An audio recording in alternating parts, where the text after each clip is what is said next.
लोगों का टॉपिक है properties of matter chapter. Properties of matter में हम लोग ये डिसाइड करेंगे, ये स्टडी करेंगे कि मटेरियल के पास कौन कौन सी प्रॉपर्टीज होती हैं जो वर्थ स्टडी होती। बेसिकली हम पहले मैटर को डिवाइड करते हैं 3 स्टेट्स में, सॉलिड, लिक्विड और गैसेस। सॉलिड्स वो होते हैं जिसका वॉल्यूम फिक्स है, जिसकी शेप फिक्स है। शेप, वॉल्यूम दोनों चीजें उसकी फिक्स हैं और वो रिजिड होते हैं। लिक्विड वो होते हैं जिनका वॉल्यूम तो फिक्स है लेकिन शेप फिक्स नहीं है, और शेप उसकी जिस बर्तन में डालेंगे according to the container it will change its shape, that is liquid. Liquid has a property that it can flow. Then we have gases. The gases do not have fixed volume and the gases do not have fixed shape. Those are gases. Now, when we come to study the properties, mechanical properties, then all the mechanical properties, whether it is solid, liquid or gas, this is due to a particular force and energy. And that is interatomic forces. Interatomic force. This interatomic force gives the characteristic, many characteristics to the solids, to the liquids as well as to the gases. We will study characteristic of elasticity. In liquids we will study how they create pressure. What is viscosity? There is surface tension. Then in the gases create pressure, and there are many other properties like boiling and solidifying, and there are so many properties, and all these properties whichever we have named in the liquid, in the solids or in the gases are due to only one phenomena, and that is interatomic force. तो अगर आपको इंटरएटॉमिक force समझ में आ गया तो आप हर चीज समझ सकते हैं। आगे के जो 9 टॉपिक हमने स्टडी करने हैं, all the topics we can understand if we know that the fundamental is interatomic force. Okay, now what is interatomic force? We know that material is made of small particles which are molecules और atoms. How these atoms are located inside a material? Material के अंदर जो atom होते हैं उनकी location कैसी होती है? क्या वो खड़े होते हैं या क्या वो चल रहे होते हैं? तो आंसर है वो हमेशा इन ए स्टेट ऑफ मोशन होते हैं, और वो स्टेट ऑफ मोशन में वो अलग अलग तरह के मोशन रखते हैं, जैसे वाइब्रेट करना, मूव करना, ये दोनों मोशन उनके पास होते हैं, और रोटेट करना, तीनों मोशन होते हैं। बहुत से मोशन हो सकते हैं एट ए टाइम, बहुत से मोशन हो सकते हैं। देखिए ये एक पार्टिकल है, ये ऐसा घूम रहा है, कौन सा मोशन है? Rotational motion. घूमते घूमते ये ऐसा ऐसा भी करता है, घूमते हुए ये घूम रहा है और ऐसे घूमते हुए ऐसे ऐसे कर रहा है, तो ये कौन सा मोशन है? Vibratory, that is simple harmonic motion. तो घूमता भी है और सिंपल हार्मोनिक मोशन भी कर रहा है, ये दोनों कर रहा है। उसके बाद ऐसा करते हुए ये यहां से ये वाइब्रेशन करते हुए घूम रहा है, वाइब्रेट कर रहा है और ऐसे जा रहा है। ये अब हमने यहां देखा, फिर इसको यहां देखा, फिर इसको यहां देखा, फिर यहां देखा, तो ये कौन सा मोशन है? Linear motion. So this is at a time it is able to make 3 types of motion: rotational motion, vibratory motion as well as linear motion. ये सब कर रहा होता है। एक काम ये और भी कर सकता है, ये जो ऑसिलेशंस होते हैं, एक ऑसिलेशन होते हैं ये अपनी मीन पोजीशन से ऐसे वाइब्रेट करता है और दूसरा ये ऐसे मूव करता है। जब ये ऐसे मूव करता है कहीं ना कहीं टकराता है, फिर वापस आ जाता है, फिर इधर जाता है, फिर ऐसे जाता है। So it keeps on moving. Okay, जब ये ऐसा मूव करता है तो ये अपनी सरफेस से बाहर क्यों नहीं आ जाता? ऐसा मूव करते करते सरफेस के बाहर क्यों नहीं आ जाता? तो उसका आंसर हम सरफेस टेंशन में पढ़ेंगे कि सरफेस के बाहर आने के लिए इसको जितनी एनर्जी चाहिए उतनी एनर्जी उसके पास नहीं होती, इसलिए इसको सरफेस के अंदर ही रहना पड़ता है। अंदर में सारे जो एटम हैं सब एक दूसरे पर एक फोर्स लगाते हैं, फोर्स ऑफ अट्रैक्शन। सभी एटम एक दूसरे की तरफ ऐसे एक दूसरे को खींच के रखते हैं। ये जो खींच के रखते हैं उसके कारण ये एटम इस लोकेशन में ऐसे सेट हो जाते हैं। ये जो आप रेड डॉट्स देख रहे हैं, दीज आर एटम्स, और इनके बीच में एक फोर्स है। वो फोर्स ठीक उसी तरह का होता है जैसे कि उनके बीच में स्प्रिंग लगा दिए गए हों। ओके, तो अगर हम स्प्रिंग लगाते हैं तो स्प्रिंग के दो एक्शन होते हैं। एक, जब उनके बीच का डिस्टेंस हम कम करेंगे तो स्प्रिंग रिपेल करेगा। क्या करेगा? रिपेल।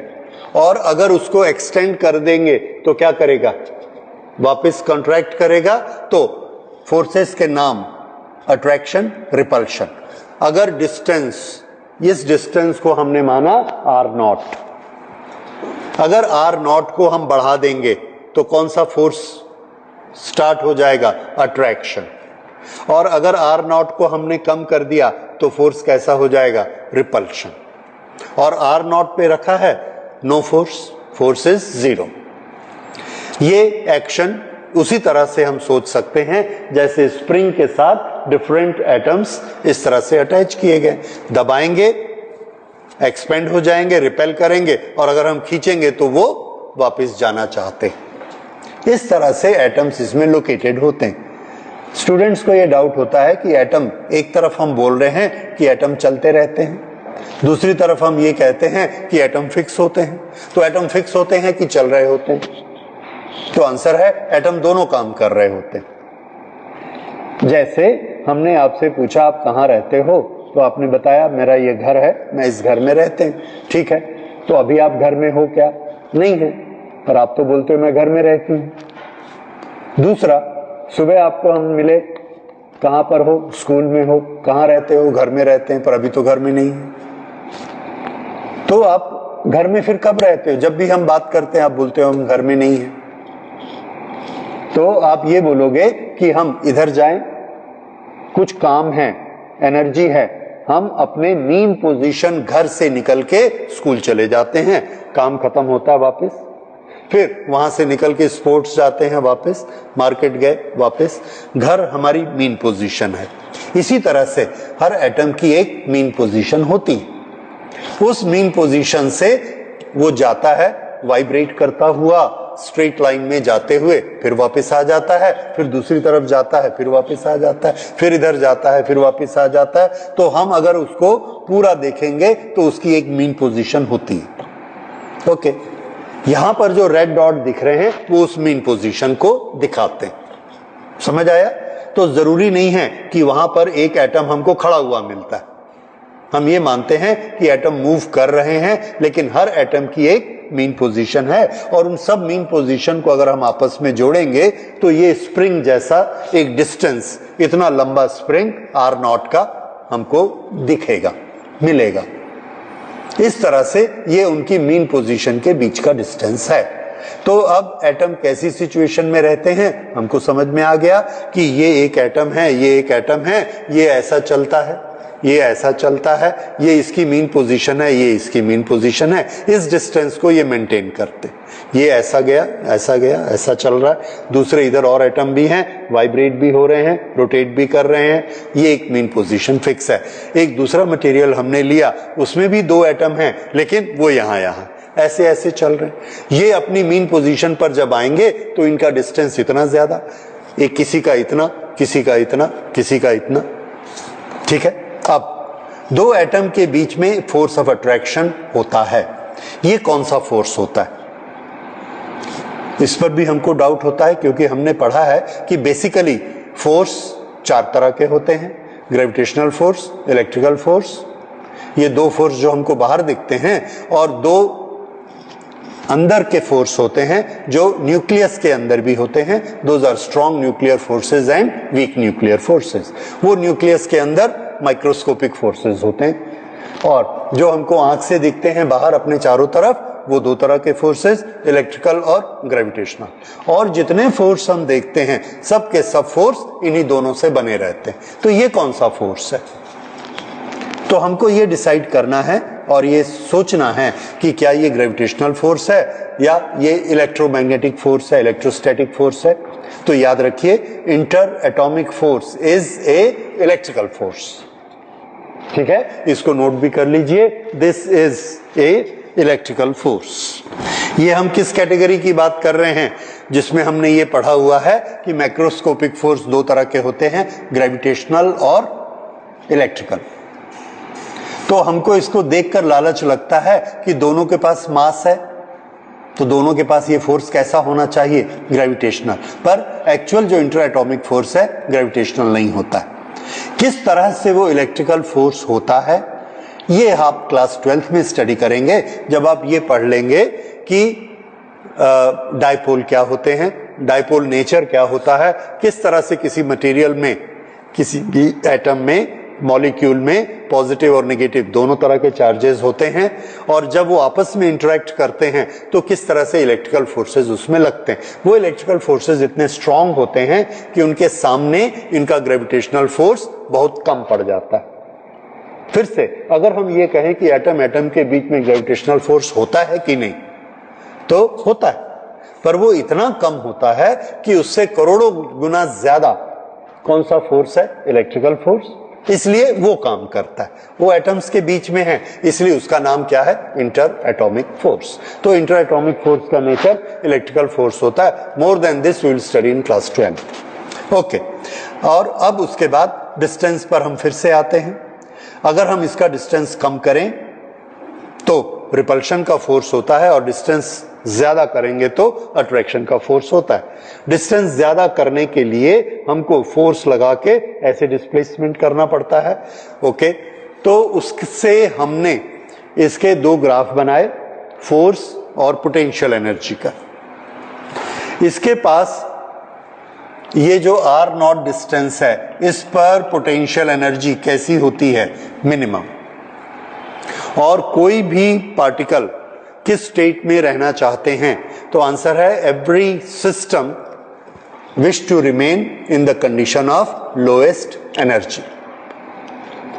लोएस्ट एनर्जी के पोजीशन में कोई भी सिस्टम रहना चाहता है, तो दो एटम आपस में किस पोजीशन में रुकना चाहेंगे?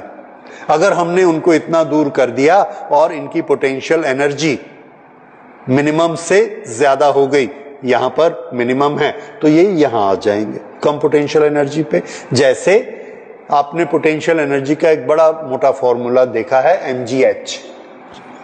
अगर मैं एक बॉल को यहां छोड़ूं तो इसके पास mgh है 20, यहां पर 10, यहां 5, और ग्राउंड पे गया तो 0।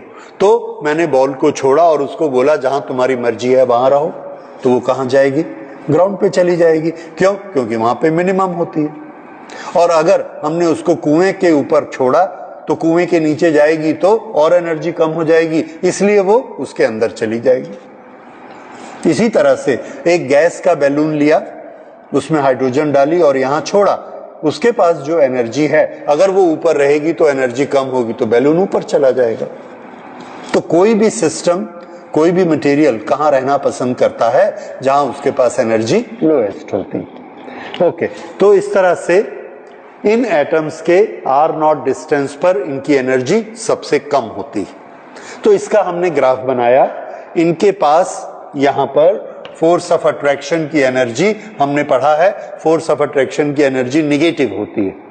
ये निगेटिव मिनिमम एनर्जी यहां पर इसकी होती है। अगर हम इसको कंप्रेस करते हैं, यानी डिस्टेंस को कम करते हैं, अगर डिस्टेंस को कम करते हैं, ये डिस्टेंस कम होते जाता है, तो हम ये देखते हैं कि ये एनर्जी बढ़ती चली जाएगी। ये ऐसे डिस्टेंस को कम करेंगे, एनर्जी बढ़ेगी, और ये चाहता क्या है? एनर्जी मिनिमम रहे, तो ये फिर वापस यहां आएगा, डिस्टेंस फिर से ज्यादा हो जाएगा। तो अगर हम डिस्टेंस को कम करेंगे तो ये एनर्जी बढ़ती चली जाएगी, तो इसलिए ऑटोमेटिकली ये यहां आ जाएगा। अगर हम डिस्टेंस को इंक्रीज करेंगे तो भी एनर्जी क्या होती है? बढ़ती जाती है, और मिनिमम एनर्जी रहने के लिए ये फिर से इस डिस्टेंस पर आ जाएगा। आर नॉट पर। इसी चीज को हम फोर्स से एक्सप्लेन कर सकते हैं। फोर्स से किस तरह से एक्सप्लेन कर सकते हैं? इसके बेसिस पर हमने ये फोर्स का सिस्टम बनाया। जिस समय इनके बीच का डिस्टेंस आर नॉट होता है उस समय फोर्स कितना होता है? 0। यहां पर अगर हम इसके डिस्टेंस को खींचकर इंक्रीज कर देंगे, इंक्रीज किया तो आप देखिए ये फोर्स की वैल्यू ये इतनी ज्यादा हो गई। और कैसा फोर्स है? निगेटिव। Negative is attraction. तो जैसे ही हमने इसकी आर को बढ़ाया इसका अट्रैक्शन का फोर्स एप्लीकेबल हो गया और ये फोर्स इतना डिस्टेंस करिए और ज्यादा, इतना डिस्टेंस करिए और ज्यादा, इतना डिस्टेंस करिए, इतना इतना इतना। तो जैसे जैसे हम डिस्टेंस इंक्रीज करते हैं फोर्स इंक्रीज होते जाता है। और अगर हम इसको कम करें, कम करते हैं ये, तो फोर्स कैसा हो गया? Positive. Positive is what? Repulsive force. तो कम करेंगे फोर्स रिपल्सिव हो जाएगा।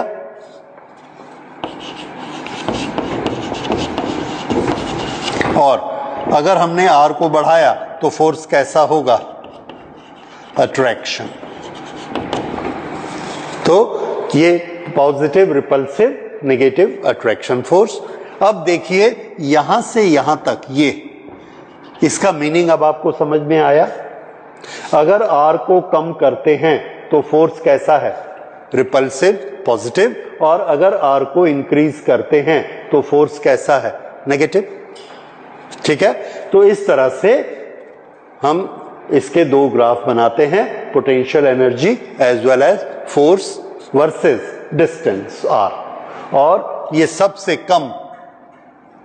कम एनर्जी आर नॉट पर होती है, उसी आर नॉट पर फोर्स कितना होता है? 0। फोर्स मिनिमम उसमें नहीं होता। ठीक है।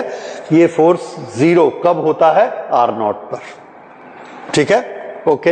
अब हम ये इंटर एटॉमिक फोर्सेस को समझने के बाद सॉलिड्स की प्रॉपर्टी स्टार्ट करते हैं।